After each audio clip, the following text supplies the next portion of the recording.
Hello दोस्तों, स्वागत है आपका सरस्वती इंस्टीट्यूट में। तो दोस्तों, आज की इस वीडियो में हम चाइल्ड डेवलपमेंट एंड पेडागोजी का पेपर 1 का एनालिसिस करेंगे और इसके साथ ही आप कमेंट में बताइएगा कि आपके चाइल्ड डेवलपमेंट एंड पेडागोजी यानी कि सीडीपी में कितना स्कोर रहा। तो आप हमारे चैनल पर जुड़ जाइएगा। अगर आपने अभी तक सब्सक्राइब नहीं किया है तो सब्सक्राइब कर लीजिएगा और बेल आइकन प्रेस कर लीजिएगा, क्योंकि आपको आने वाले दिनों में एक सब्जेक्ट की आंसर की मैं आपको प्रोवाइड करा दूँगी। साथ ही इसकी जो पीडीएफ है मैं आपको अपने टेलीग्राम चैनल सरस्वती इंस्टीट्यूट पर दे दूँगी, वहाँ से आप इसकी पीडीएफ डाउनलोड कर सकते हैं और टेलीग्राम चैनल की लिंक मैं आपको डिस्क्रिप्शन में दे दूँगी, वहाँ से भी आप हमारा टेलीग्राम चैनल ज्वाइन कर सकते हैं।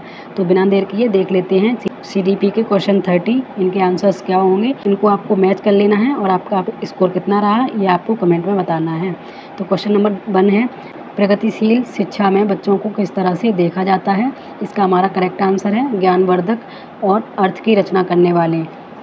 छात्रों के लिए कक्षा में प्रतिक्रिया सबसे अधिक प्रभावी होती है जब यह सीखने की गतिविधि के दौरान और पश्चात भी होता है, यानी कि ऑप्शन नंबर 2 हमारा करेक्ट हो जाएगा।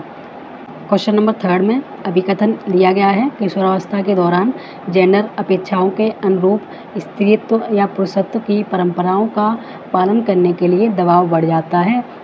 इसका रीजन दिया गया है, जेंडर और जेंडर भूमिकाएं जैविक रूप से निर्धारित की जाती हैं। तो इसका हमारा जो करेक्ट आंसर है वो हो जाएगा ऑप्शन नंबर 3, यानी कि असर्शन सही है लेकिन रीजन इसका गलत दिया गया है।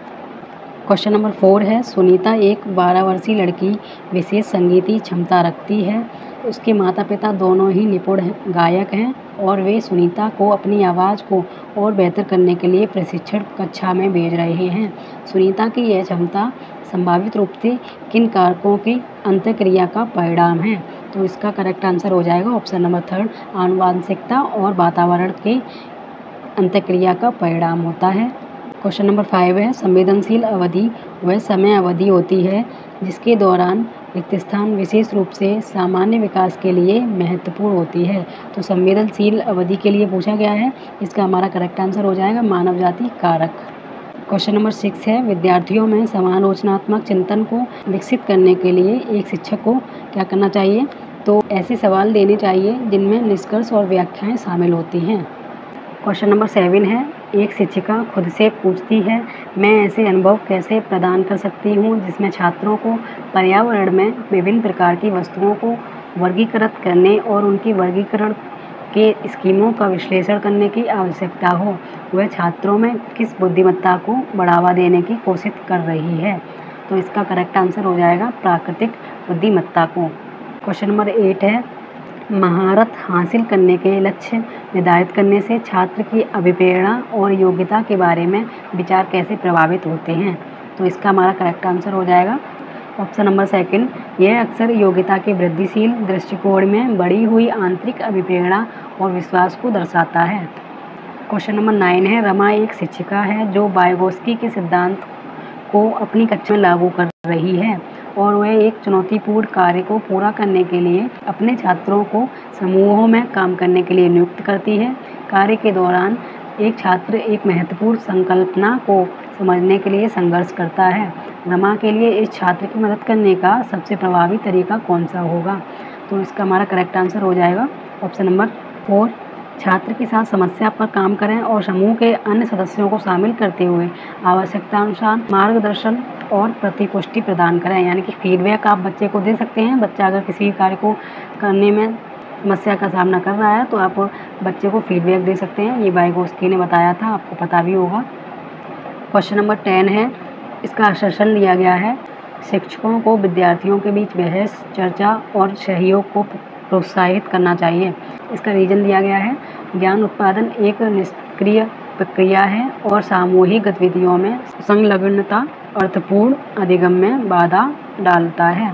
तो इसका हमारा करेक्ट आंसर हो जाएगा ऑप्शन नंबर 3, यानी कि असर्शन सही है लेकिन रीजन गलत है।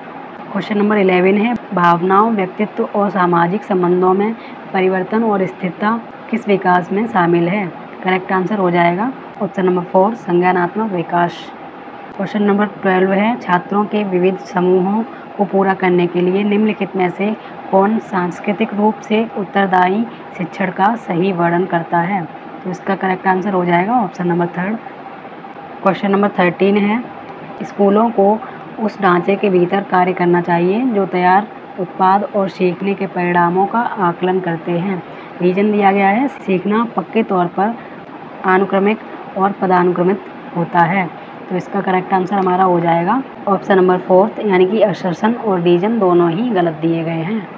क्वेश्चन नंबर 14 है, लेव वाइगोस्की के अनुसार भाषा और विचार के बीच क्या संबंध है। वाइगोस्की के अनुसार पूछा गया है, तो इसका करेक्ट आंसर हो जाएगा भाषा और विचार विकास की जटिल विनिमय प्रक्रियाएं हैं। क्वेश्चन नंबर 15 है, निम्नलिखित में से कौन सा सही सुमेलित युग्म है। करेक्ट आंसर हो जाएगा ऑप्शन नंबर 2। क्वेश्चन नंबर 16 है, निम्नलिखित में से क्या दृष्टिबाधित विद्यार्थियों को कक्षा में भागीदारी लेने में बाधा डालता है। करेक्ट आंसर हो जाएगा मुद्रित पाठ्यपुस्तकें और नोट्स। क्वेश्चन नंबर 17 है, लॉरेंस कोलबर्ग ने बच्चों के नैतिक विकास का अध्ययन करने के लिए किस विधि का प्रयोग किया था। करेक्ट आंसर हो जाएगा बच्चों के सामने नैतिक दुविधाएं रखना और अनुक्रियाओं की समालोचना करना। क्वेश्चन नंबर 18 है, रचनावादी शिक्षण शिक्षार्थियों को रिक्त स्थान अधिगम की ओर ले जाता है। करेक्ट आंसर हो जाएगा खोज आधारित अधिगम की ओर ले जाता है। क्वेश्चन नंबर 19 है, पठन वैकल्य से जूझ रहे छात्रों को पढ़ना सिखाया जा सकता है। करेक्ट आंसर हो जाएगा ऑप्शन नंबर 1। क्वेश्चन नंबर 20 है, जीन पियाजे के संज्ञानात्मक विकास का सिद्धांत यह बताता है कि। आंसर हो जाएगा ऑप्शन नंबर 3। क्वेश्चन नंबर 21 है, आप एक शिक्षक हैं जो अपने छात्रों को परासंज्ञानात्मक कौशल विकसित करने में मदद करना चाहते हैं। निम्नलिखित में से कौन सी रणनीति इस प्रकार के चिंतन को बढ़ावा देने का सबसे अधिक संभावना है। तो इसका करेक्ट आंसर हो जाएगा ऑप्शन नंबर 2। क्वेश्चन नंबर 22 है, निम्नलिखित में से कौन सा कथन स्वलीनता के संदर्भ में सही है। करेक्ट आंसर हमारा हो जाएगा ऑप्शन नंबर 2। स्वलीनता एक तंत्रिकीय विकासात्मक विकार है। क्वेश्चन नंबर 24 है, शिक्षकों को शिक्षार्थियों के बीच व्यक्तित्व विभिन्नताओं का सम्मान करना चाहिए तथा सभी शिक्षार्थियों की आवश्यकताओं के अनुसार अपने शिक्षण को समायोजित करना चाहिए। रीजन दिया गया है, शिक्षकों को विविध पृष्ठभूमि के शिक्षार्थियों को पढ़ाते समय उनके बीच सहयोग, समूह कार्य और बातचीत से बचना चाहिए। तो इसका हमारा करेक्ट आंसर हो जाएगा ऑप्शन नंबर 3 यानी कि ए सही है लेकिन रीजन गलत है। क्वेश्चन नंबर 25 है, किस अधिगम की रणनीति में बच्चों द्वारा दूसरों को सिखाना शामिल होता है जो उन्होंने सीखा है। करेक्ट आंसर हो जाएगा ऑप्शन नंबर 4। क्वेश्चन नंबर 26 है, अभिकथन दिया गया है, एशियाई संस्कृतियों में जो सामाजिक सद्भावना पर जोर देते हैं, क्रोध की अभिव्यक्ति को हतोत्साहित किया जाता है और श्रम को प्रोत्साहित किया जाता है। इसका रीजन दिया गया है, भावनाएं व्यक्तिपरक हैं और सीखने में कोई भूमिका नहीं निभाती हैं। तो इसका हमारा करेक्ट आंसर हो जाएगा ऑप्शन नंबर 3 ए सही है लेकिन आर गलत है। क्वेश्चन नंबर 27 है, जीन पियाजे के अनुसार बच्चे वयस्कों से किस प्रकार भिन्न होते हैं।